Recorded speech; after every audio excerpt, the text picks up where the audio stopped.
All right, so we will go ahead and jump into the topic for this episode of Design Corner.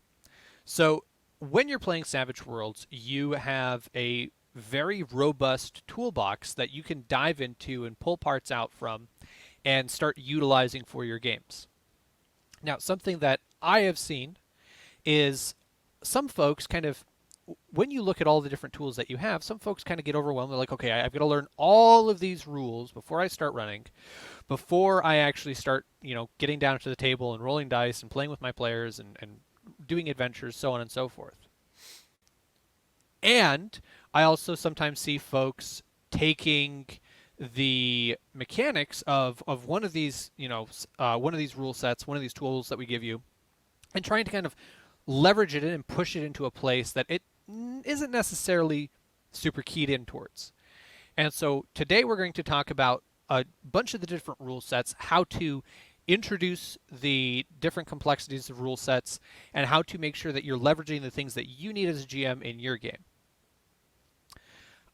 So one of the very first things that kind of I just want to start with, because this is kind of the basic thesis, and this is, I think, generally speaking, true for most tabletop role playing games, but definitely for Savage Worlds. At the end of the day, all you really need to start playing the game is an understanding of how to make a character, how to resolve basic rule conflicts, and what type of game you want to play. Right? At the end of the day, you could just take the character creation section and the rules, the kind of the basic rules section, right, of what's a roll look like, what's a raise, what's acing, how do you hit parry, how do you do damage to toughness, what's a wound, how do you heal wounds, right? That kind of initial section, and making a character and start playing. There is nothing that stops you just from there at the base level, just going in and diving straight in. And honestly, especially if you're new to Savage Worlds, just start there. The entire rule set is there to enhance your game, and that is the thing that I want folks always to be thinking about when they're looking at the rule set. Right? It is this big toolbox, and in this toolbox are screwdrivers and saws, and they all have different uses for different things that you want to do in your game. But at the end of the day, you don't need to use all of them, and you don't need to use all of them all the time, and you don't need to have mastery over all of the systems in order to begin playing. In reality, the game is not what's in the rulebook, right? When you buy the a print version of Suede and you get that hardcover book, the game is not what's in that book at the end of the day. The game is what happens at the table. It is the experience you and your players have. So don't ever let anything in the book hold you back from that experience. And so if you just want to read I think it's probably like what 20 pages of the entire book that you need to read to be able to immediately start playing, and then everything else you can layer on later, just start with that, right? Do not let the fact that it's a robust rule set with all of these different tools for different genres and different settings and different flavors. Don't let that hold you back. Just start with the basics. And especially if you're new to Savage Worlds or new to GMing in general, or if you're a player about to play in a Savage Worlds game and you're new to Savage Worlds or TTRPGs in general, just start with the basics. There is no moral imperative to know all rules, to get all of the rules right, to use the most appropriate subset of the rule set in every single scenario.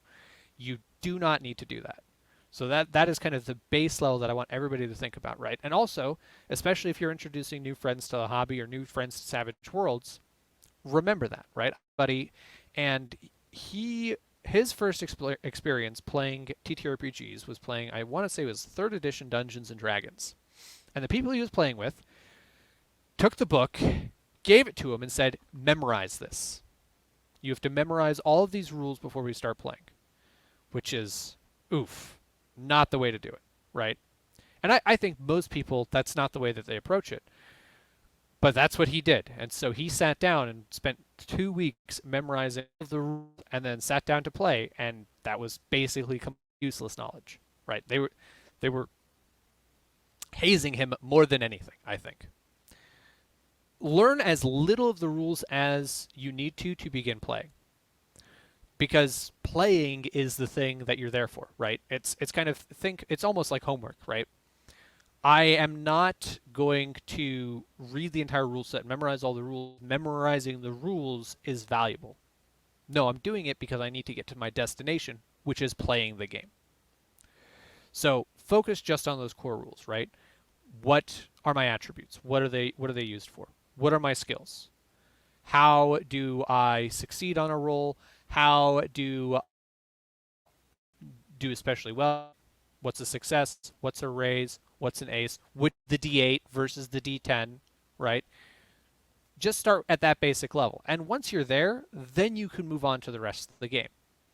Now, certainly, especially if you are playing with folks who are used to TTRPGs, coming from Pathfinder or D Shadowrun, I have no end of games I could list that you might be coming over from. You might have mastery in a different rule set, and now you're trying to use Savage Worlds, or maybe your friends have mastery in a different rule set, and they're coming over to Savage Worlds, and you know the worlds more, and you're okay. What's the next thing to?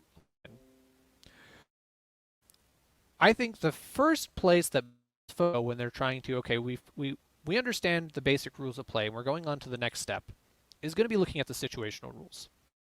And so actually, where did my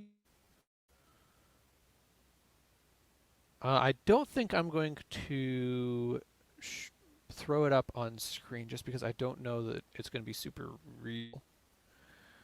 But where is my copy? So let me just go to the situational rules just so I can kind of keep track of all of the headers as I kind of go through and talk about it, right? So when you're looking at the situational rules, there's a lot in there, right? And I want folks to keep in mind what they're named. They're not called situational rules because we need to come up with a name with them. They're very poignantly called situational rules. They are not something that they're going to use all. So do not feel the need to memorize all of the situational rules. They are there for when the situation calls for it. But there are some rules that are going to come up more often than others that, depending on the type of game you're running or playing and in the setting and the style, is going to be more useful than others. So one of the big things that all the time, especially if you're in a sort of game that has firearms, are going to be the cover rules, right? So if we go to, if you're in the version of Sway that I'm in, which I believe is the latest version, page 99, there we have cover and obstacles, right? This is the kind of the first step that I think a lot of folks are going to dive into when it comes into the situational rules, especially if you're playing a game where there are firearms, right? Maybe you're coming over and you're playing Deadlands. Maybe you're running a modern game set in the modern day. Maybe cops and robbers, spies and assassins, whatever it might be. Maybe you're playing a sci-fi game. Well, a lot of folks, a common criticism that I hear of Savage Worlds is how much easier it is to hit with a ranged attack, because you only need to hit a 4, right? You need a simple success and you hit your target, versus if you're in melee, you need to hit that person's parry, which can be much higher than 4. Which is usually the answer to that, oh, why is it so easy to hit in ranged, is, well, because you should be taking cover, right? If you think about, in reality, right, if you're in a firefight, the first thing anybody that wants to survive does is take cover. So, again, we don't need to go and look at what are all of the rules for firearms and all of those different things. Let's just take a look at cover. And cover at the basic level is just a modifier for the rolls that you're making to hit, right? And you don't even need to go in and say, oh, let me memorize what light cover, medium cover, heavy cover, and your total cover is, right? The important thing is to know where in the rule set you have the tools that you need to reference, right? You can kind of think of it almost like a reference book.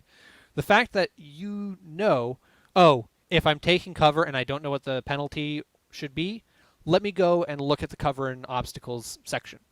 And because now that I'm looking at that, because I know what I'm looking for, I'll be able to find it, reference it, and get back to the game.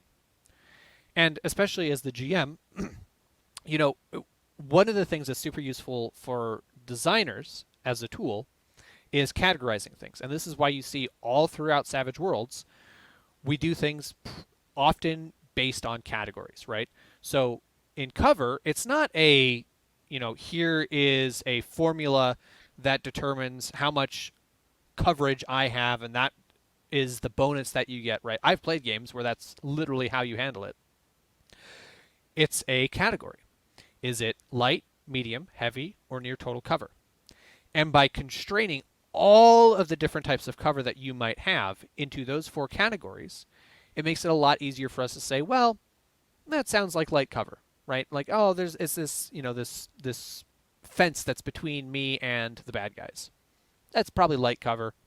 It's a -2 to their roll to shoot me. By categorizing things, we make it a lot easier to reference, and we can also speak about it in plain language, right? If there was some sort of formula, or, I had to put uh, a value to how much, like, I'm 80% covered, right?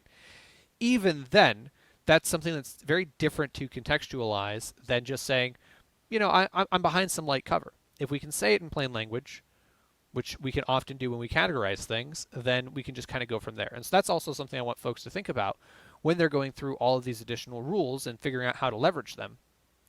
The fundamental premise for most of the way we handle these things is it's some sort of category. And that category you then reference, and that tells you the value. So that if you think in those terms, then it's going to be a lot easier to express things to your players in ways that are going to make sense and match up with the rules, right? If you start thinking about, okay, I think my player's going to get into a firefight, so as I'm describing this area, if I know that I should probably include a description of where there's some light cover, some medium cover, and some heavy cover, right? I can think about those three categories. I can now add that to my checklist of these are the things I'm going to talk about when I'm describing this potential battlefield. And for a lot of games, that's the only bit of cover that you need to worry about, right? You could completely stop at this is the penalty that the person shooting at me gets because there's something blocking us. But if the situation calls for it, right, and this is, again, we got to remember that they're situational rules. We're building on top of the rules that we currently have. Well, I'm going to go from I'm just worrying about, is there something interposed between me and my target, or interposing me and my attacker? What if my shot would be able to pass through, right? There is the thing that I always think of when I think of piercing covers. There's a line from the 2010 Medal of Honor game where you're playing one of the Delta Force snipers, and your buddy who's spotting for you says, let's teach these guys the difference between cover and concealment, right? And then you fire around, and it punches through the cover and kills the guy behind it because you've got this Barrett 50 cal sniper rifle that you're firing. Well, if you think, okay, well, that's a relevant scenario to the game that we're playing right now, right? Maybe we are playing a modern day, action, special forces, like Expendables action movie style game. Okay, then maybe that's something that we need to worry about. Or maybe we're playing a sci-fi game, and is this big energy round that this plasma rifle that I have, is that going to really be stopped by this like wood barrier? Maybe not. So again, we can go to the next section, right? Talking about cover as obstacles. We can read through the rule there, and basically, if it's not going to stop the round from hitting your target, it's just going to slow it down or cause it to drain some energy or whatever it might be, treat it as armor, right? And so we've gone from, okay, I need to roll and get a 4 on my shooting to hit. We've added the next level of complexity, which is if there's something that might cause me to miss, something that's blocking us, making my target a smaller target, harder to hit, then it's a penalty to hit. And now we've gone to the next level of complexity, which is, well, if they're behind that, but it's really not going to make it harder for me to hit, and I'm going to be able to shoot through their cover, now let's use this other modification for the rule, where now we're thinking of it in terms of armor. This is also something that you'll see that we do all the time in Savage Worlds, and it's something you're going to see designers in any rule set do all the time. We gave you one rule, right, which is shooting, and we said, okay, let's leverage this mechanic we already have, pluses and minuses. That's already baked into just how we do rolls, right? You roll your skill, right? You roll your shooting, and just baked into that default level of the system is having pluses and minuses that you can leverage, right? Depending on the scenario. And also, if we think about it, back then, right, when we were just focused on that simple, I'm going to shoot, the thing that you as the GM can always do is just say, I think this scenario would give you a -1. Or a -2, -3, whatever, right? Whatever value seemed appropriate. And it might be, before you went and you looked at the situational rules for cover, you said, oh, you know what, I think this cover, you're behind some light cover, it'd probably give you like a -2 to your shooting roll. All of the things that are in the situational rules, for them, not all, but a large number of them, are basically what calls would we have made in that scenario because it makes sense, and do we think that that is something that should be widely applicable to most folks? If so, then it's likely gone in some form in a situational rule, right? Generally speaking, if you asked anybody who has a lot of experience running Savage Worlds, said, "Hey, I'm trying to shoot somebody and they're behind this, like this portion of wall. What do you think the shooting roll should be at?" They'll probably say a -2.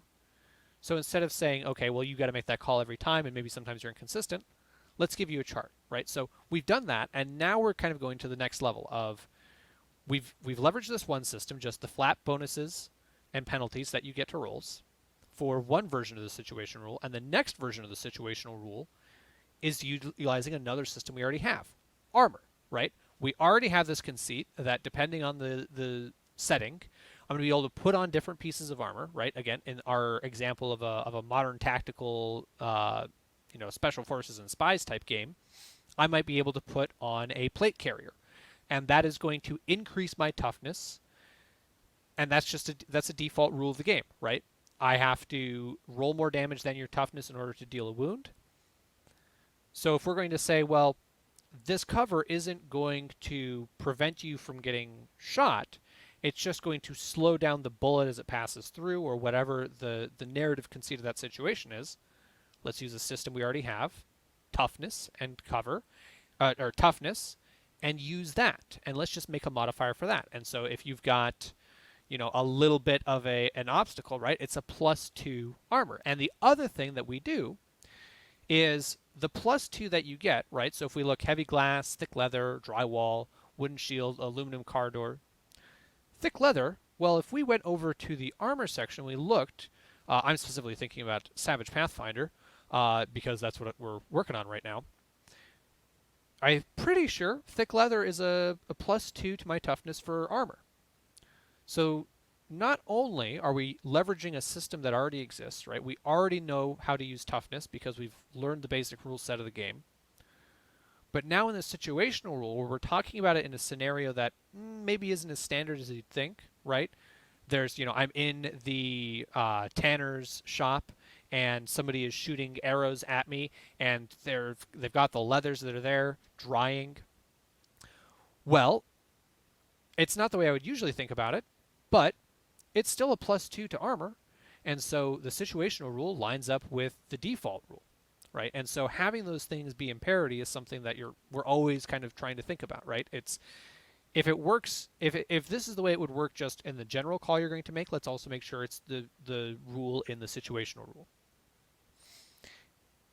And so we've kind of that's covered the breadth of the situational rules for just cover, but you can kind of see basically what is the thought process for starting to introduce situational rules and how to think about them and how to introduce them to your players, right? We start with the basic rule set, and then this thing that I would otherwise just be making a judgment call as a GM, there's a category associated with it, right? I know when I'm thinking about cover, there's a couple of categories that I can utilize, and those categories generally line up with the calls I would independently make, and so I can just go and reference that chart. And hey, if this rule is working in slightly a different way, right? It's not actually cover, it's just blocking the shot. Then why don't I just leverage this other system that we already know because we already learned how to run combat and use toughness?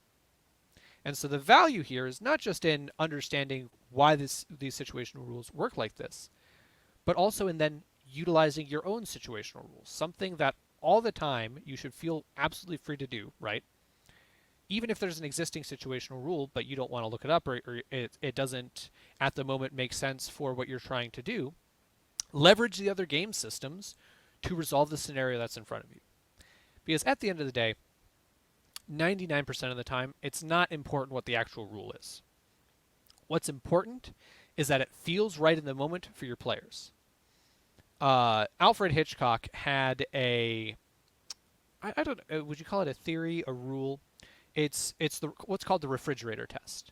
And in film, it's this notion that so you watch a movie, you go home, you have dinner, you go to sleep, you wake up in the middle of the night, you open up your refrigerator, and you're thinking about that movie, and then you realize, wait a minute, that thing that happened in the movie doesn't make any sense. Yeah, that's it wouldn't work like that. Well, as far as the movie's concerned, the movie did its job.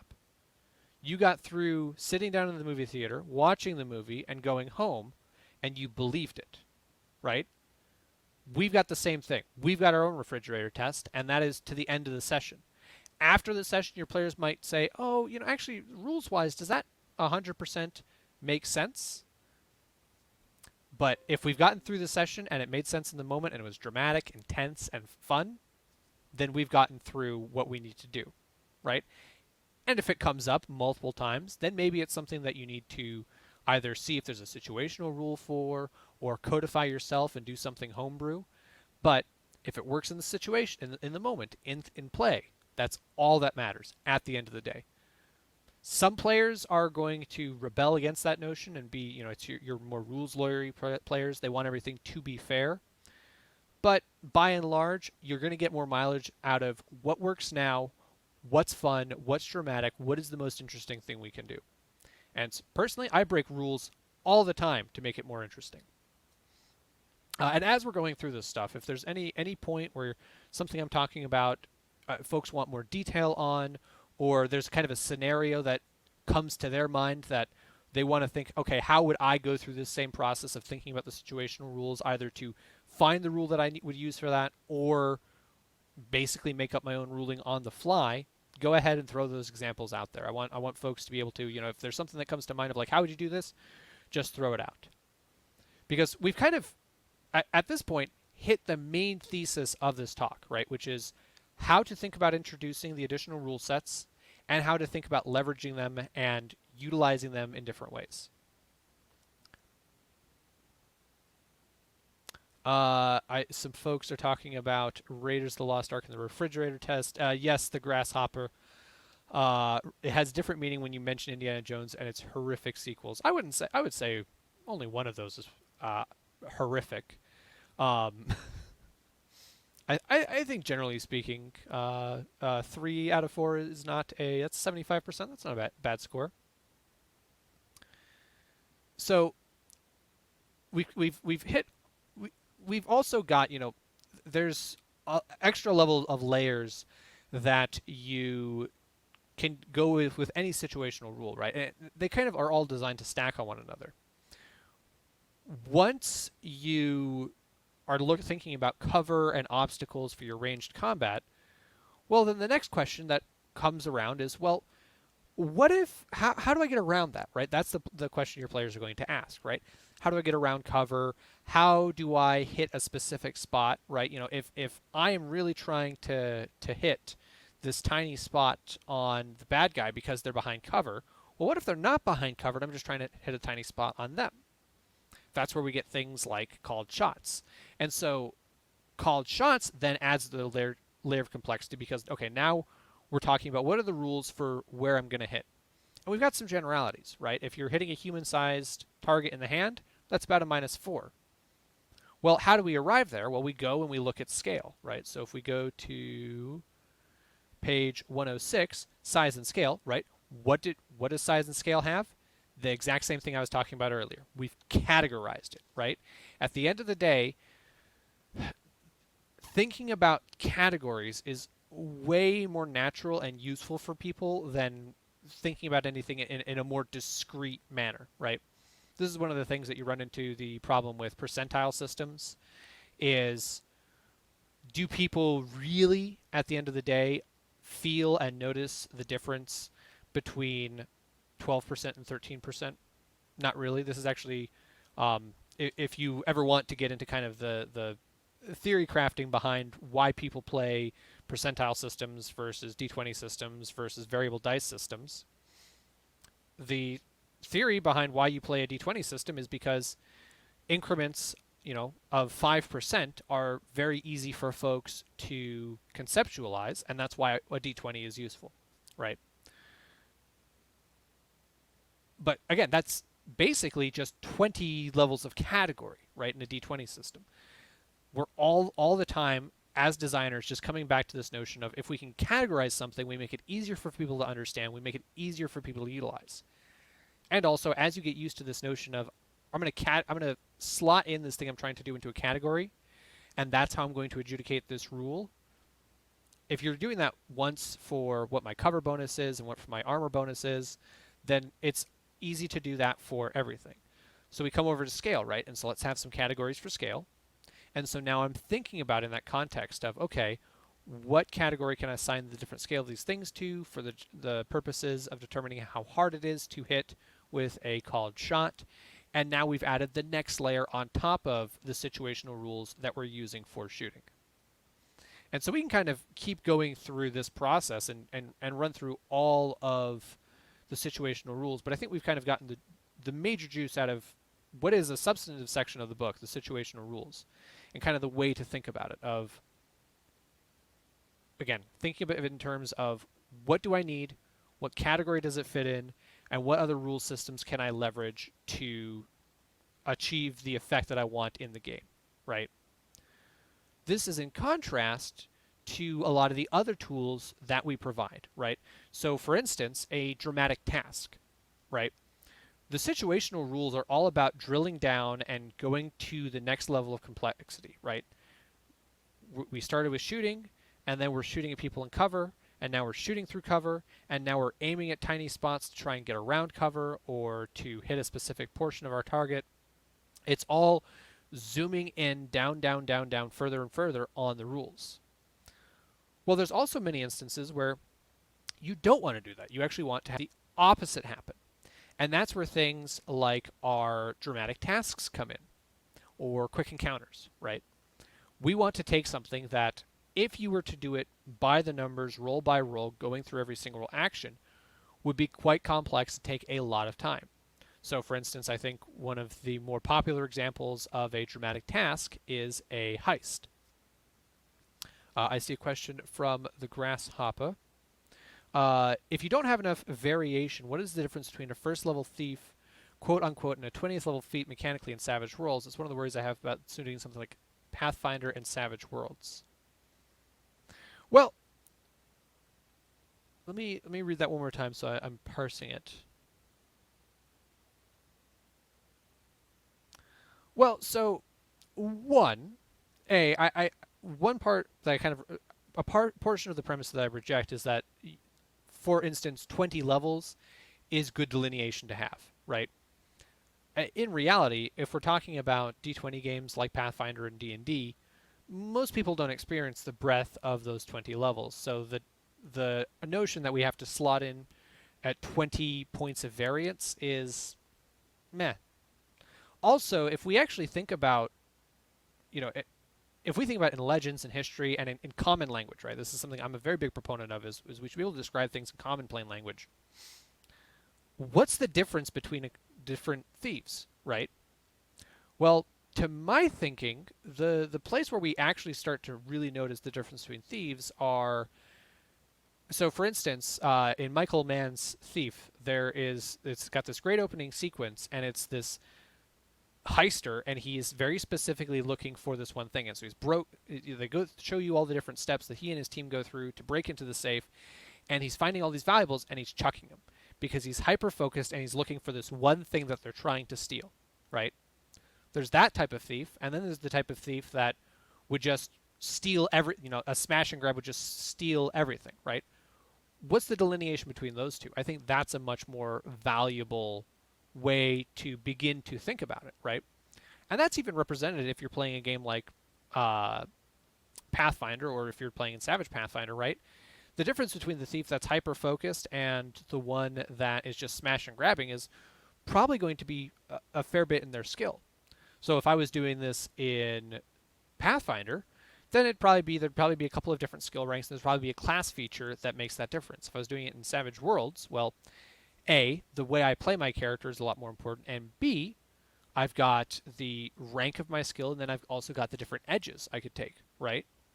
That thief that is hyper focused and is not going to get distracted by all the other things that we could steal, they're probably going to have maybe like level headed, right? So they're going to take 2 cards on their initiative, and they're going to get to choose which one they want to take because they're acting when they need to, right? And so you can kind of you can break down of the narrative conceits of what are the differences between these different types of thieves. And the variation doesn't have to be, there's 20 class abilities or there's 20 ranks in between. It can be in the way we present it. It can be in the subtle variations that are kind of like more what you're talking about with the having different ranks in a skill, D4, D6, D8, so on, having different edges, having different hindrances. Yeah. Dershem 80 just said, or hesitant and calculating, right? And that's also something that you definitely see happen a lot in Savage Worlds is we're not just focused on, let's have these delineations between these different ranks. So I don't expect there to be 20 levels by any means. I just can't wait to see how that's going to be handled. Well, I mean, how would you make a thief different in Savage Worlds, right? Take different edges, play them differently, have different hindrances. You might have a thief that is more of a con man thief. So you're going to take a whole bunch of social edges instead of taking ones that allow you to re-roll your thievery checks and things like that. Yeah, avoiding power creep in favor of flavor and feel. I think that's something that is definitely, I think, in the Savage Worlds portfolio is we can definitely, it's a different flavor of game, and I think this is one of the things that folks often find in contention with rule sets like Pathfinder and D&D is low-level Pathfinder. You might say that's closer to. I don't know that this is a 100% appropriate parallel here, but you might say Pathfinder that's levels 1 through 5 or 6 might be like your average starting Deadlands game, right? In terms of how crazy and over the top everything is. And then when you hit, 16th to 20th level Pathfinder, it's more like a supers game, isn't it? And I would argue that those are 2 kind of different types of games that you're running at that point. And so you probably want to utilize 2 different rule sets. And that's how we would do it in Savage Worlds is you're going to have here is my lower magic game that doesn't have as much crazy stuff happening, and that's going to be one game we run. Then we're going to run the kind of more superhero one. And the thing that we've done in Savage Pathfinder is we're kind of weaving those together, right? Because that is something that you expect in Pathfinder. Is we're going to start, we're going to have trouble killing rats at low level, and then we're going to get to the point where we're fighting deities potentially. Well, a lot of that just comes into what tools do you make available. So, for instance, right, a way that we've leveraged that is Arcane Mastery. There's a whole bunch of modifiers for powers that you don't get access to until you take this one edge. Pardon me, one edge, which I think is a veteran rank edge. Actually, it depends on the class edge that you take. I think for the wizard, it's veteran, and that gives you access to a whole bunch of new power in the existing power dichotomy, right? So my power could do something at this level, and now that I've unlocked this next power step, now it can do this much, right? And so the overall power is greater. And that's kind of, I think, one of the ways that we've really kind of addressed that for Savage Pathfinder of having that wide feel. But again, kind of getting back to the things that we're talking about here with the different rules that you have available to you, there's no reason, right, why if I was, say, running a game that, I could see this as being like almost like a Marvel game, right? At the start, it's like Agents of S.H.I.E.L.D. is, right? Where you're basically just FBI agents running around and dealing with, somewhat fantastical stuff, but your individual characters aren't super crazy and super powerful, and you're using a lot of kind of the basic rules. And then there's nothing that says that at some point in the game, you as the GM could say, well, I think we're going to start ratcheting things up. Let's maybe add a different setting rule or start introducing tools from the Supers Companion that then expands. And now my players have access to a different portion of the tool set, right? Because also, I think something that I don't know if folks leverage this not enough, or if maybe they just don't think to leverage it in this way. But there's nothing that says the stuff from, the Fantasy Companion can't be used in your non-fantasy games. Just like the stuff from the Supers Companion can't be used in your non-Supers games. We've definitely leveraged that in Savage Pathfinder. There have been, for instance, our version of Greater Teleport, right, is heavily founded in the way the superhero high-level teleportability worked. And so you can do that in your own games as well, leveraging the different elements from even different settings and genres that fit into what you're trying to do, right? At the end of the day, just if it's in the rule set and it would be useful, just grab it and use it, right? But so kind of circling back to the point that we were talking about with dramatic tasks and quick encounters, sometimes you want less detail, right? We want to do this overall heist, but we don't want to go through and play through every single encounter and go room by room and make all our stealth rolls against the guards on the outside and then make our thievery rolls and so on and so forth, right? Well, just like we were talking about how when we're introducing complexity, we are talking about things in categorization, right? We're going to add some categories for cover. You can also do that when you're pulling out detail, right? And you're zooming out to the level that is useful for you. So, for instance, right, in a dramatic task, we're now thinking instead of terms of, the category of our action is the individual thing I do on my turn, but rather it's what I do in this segment of time. So again, you can kind of think of those as that's a different category that we have to play with. Are my actions moment to moment? Are my actions over the course of minutes, hours, whatever it might be? And you can use that to also adjudicate the rules for that scale of the game. So if we look, right, again, what's the first thing that, when you're reading through dramatic tasks that you run into? If it's a single person task, then how difficult is it, right? Let's put a category to it. Is it challenging, difficult, or complex? Putting things in categories is a super, super valuable design tool. I cannot stress that enough. And as you're trying to figure out where do these rules slot in, right? What should I be using? What value does it have? What am I trying to do right now? Always thinking about, well, if I could categorize this, it's going to help you contextualize it. So we do that. We start off with difficulty, right? We're going from, there's the entire breadth of difficulty that you can have in an encounter, right? I have a -1 to a -4 on my roll, or a +1 to a +4, and maybe I've got support, and maybe there's some other situational modifier, and maybe I need to do 2 rolls instead of just 1. Maybe it's an opposed roll, right? We're taking all of those different levers that we have. Oh, my frame's over here. All of those different levers that we have for difficulty. We're saying, actually, it's one of these 3 categories. And so we don't need to worry about, is this situational bonus applying to every single one of these rolls? Instead, we're saying you need to succeed X number of times in this dramatic task because we're zooming out on that detail. We're focusing on the category, right? Let me know in chat, folks, if the way I'm explaining it, this is kind of it's something that takes a couple of times of explaining it for it to really sit in. It's one of the things that I personally find to be somewhat difficult to teach new designers, whether I'm teaching at the university or just working with somebody. It's one of the harder things to contextualize is this notion of breaking it down into these categories. It's a different mode of thinking. So if things aren't lining up or there's additional context, just always drop into chat if you think there's something that needs to be touched on more.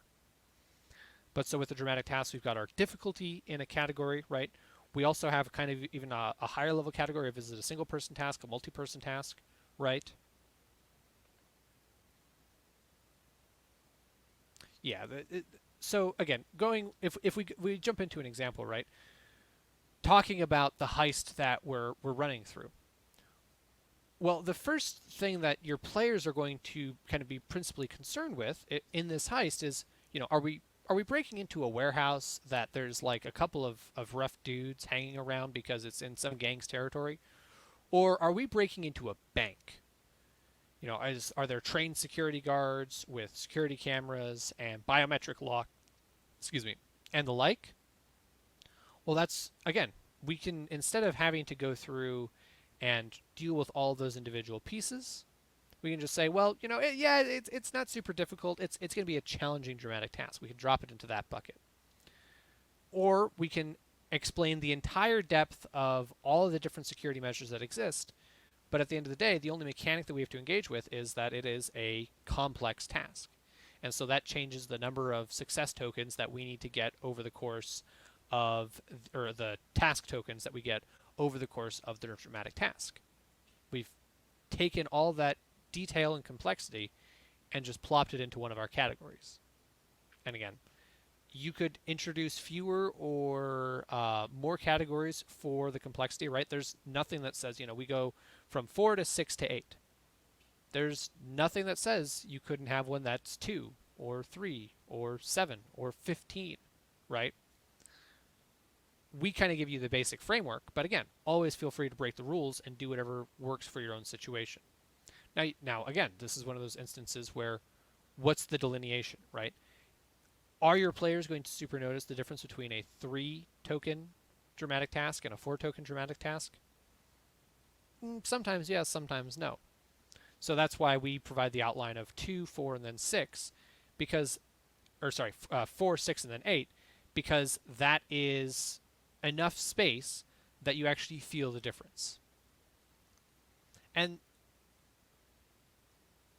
then you're just kind of working in at what complexity of the rules do I want to engage with, right? And this is, again, I'm not going to go hyper into each individual, right? But you can see that those same principles from dramatic tasks also exist in quick encounters, right? Instead of a quick encounter, instead of the category being, here's the difficulty level that we need, and now we're going to focus on our actions in reference to that category. It's what action am I doing, right?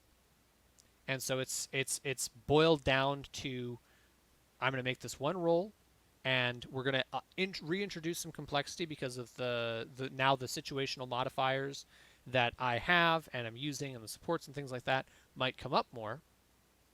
But we're not so abstracted, or we're not so specific that I'm going to have to run through multiple of those rolls. I'm starting to feel like maybe this was a bit of an ambitious topic because I'm really trying to hit this in a high level way. Maybe this is a bit of an ambitious topic to try and do one macro corner on, because I'm hitting on high level stuff for multiple systems, and I'm kind of curious as to how useful folks are finding this specific topic to be. I feel like this one's probably not as useful as some of the others that we've done. Let's see. Is there a way we can kind of put a wrap? I mean, at the end of the day, I really think the first things we talked about when we were talking about situational rules are the key. Use the rules that you need. Try and think about things in terms of categories because it's going to make it easier to contextualize what you're doing. And don't feel the need to learn all the rules at the beginning.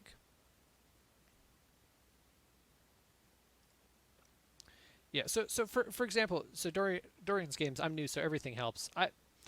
Again, don't worry about figuring out everything, right? Focus on what you need for that session. I think that is probably a more useful thing to focus on than perhaps kind of the macro. Here's how we think and engage with the different levels of complexity in the rules, work on the things that you need for your game, right? For instance, if you need to, if you think that you're going to be running a game where the player's going to be getting scared a lot, then spend the time, look at the fear rules, figure out how those work, how you're going to use those, when you're going to use those. And sometimes it's going to be instances where, you thought this was going to come up all the time and then it didn't. And then you need to spend some time and figure out, okay, well, I thought my players were going to be making fear checks all the time. Well, but that didn't happen last game. Why didn't that happen? Well, it might be because the kind of the expectations there aren't aligned, right? The players aren't treating it as much like a horror game as you would have thought, or maybe it's just that you don't deploy that rule as often enough, right? There are certainly creature abilities and situations and callouts in modules and such, and in plot points and adventure paths that will tell you when to use those rules, but also kind of getting a feel for, if I want this to be a scary game and I want my players to be scared, right? Well, that's you have to figure out how do I unnerve my players and make them afraid, and then you have to match that up with the mechanics, right? If I want my players to be afraid in this situation, well, let me make their characters. This is kind of a idiosyncrasy of horror where you kind of have to make your players and the characters afraid at the same time. But if I describe things that are creepy and then I just have them make a fear roll, right? Use it when I need it, then I'm hopefully getting to the point where the game feels scary. If I am running a horror game and I never have my players make fear rolls just because never have a trigger that says, oh, they should be scared, then I'm not going to be having them roll on the fear table, which means that there's not going to be any mechanical impetus for them to think, oh, this is scary. So just have them, make rolls. And I guess that's also something that makes this topic kind of it's very eclectic. There's so much breadth to deal with, and we could talk about networking rules or fear rules or travel rules or social conflict, but they're all entirely dependent on what do you need at the moment, right? So if we think about that for a minute, what type of game are you trying to run, right? Sometimes folks, I just saw on Twitter, folks were talking about what was basically this contract that somebody had written up for their players that basically boiled down to, don't take a whole lot of time on your turn, think about it in terms of the game, so on and so forth, right? And it was basically, I'm going to give you players a list of rules that I expect you to follow while we're playing this game that's going to make combat go faster and make you think more narratively. Well, and my thought on it was, well, if you're having to give your players all these constraints to make the game more narrative and to make combat go faster, maybe the thing that you're just not interested in is combat. Maybe you want your players to resolve their difficulties in different ways. So I would say if you're experiencing that in Savage Worlds, maybe start leveraging social conflicts, right? Everything doesn't have to come down to a fight. Take a look at, I'm tired of my players just bashing everything in the face as their solution. I want them to roleplay more. I want them to talk to characters more. I want them to do more investigation and things like that. Well, if the tools that they have in front of them are combat, then they're going to use it. But if you say, hey, you're trying to convince this person to do this thing for you, let's go ahead and use these social conflict rules, right? And I'm pretty bad about this. I will use a rule that, like for social conflict, there's plenty of instances where I've used it where maybe it was a bit much for the thing that was happening, but I wanted to focus in and hone in on the fact that this was a social issue, right? Not something that is just going to be, you make enough rolls or you ultimately go into a fight, but you're going to have this long-standing argument with this character. Let's use the social conflict rules to show the player that that's what's going on right now, right? That's the tools that you should be engaging with and that you should be using. So you could do that with social conflict for, I'm tired of my players just fighting everything, right?